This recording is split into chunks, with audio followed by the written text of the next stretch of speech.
What is best way to get rid of all the gravel in your yard?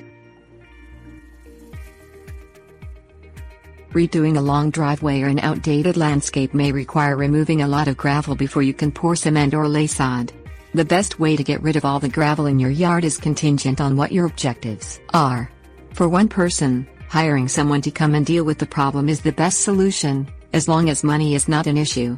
For another person, saving money may be a bigger priority and removing the gravel becomes a personal home project. Things you will need: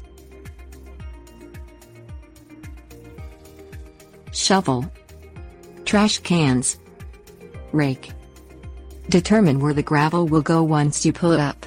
Call local contractors and masonry centers. You may find a resource who will take it from you. If not, call the local dump and see where you are allowed to dump it. Inventory what tools and resources you have at your disposal and calculate a budget. Access to a tractor and a large pickup truck makes the job a lot easier. If you don't have access to these items and can't afford to rent them, your job will take a lot longer with a rake, shovel and trash cans. Divide the area up into sections to work in. Clearing one section at a time reduces the amount of gravel that moves from one area to the next while you are trying to pick it up.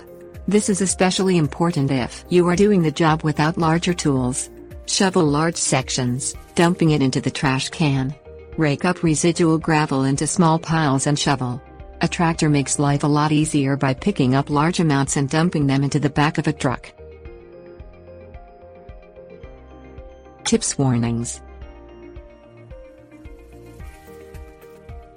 Contractors and local day workers are a good resource not only to help with the back-breaking work of shoveling and moving the gravel, but also because they may know people who want it. If someone wants it, offer it for free as long as they come and move it for you.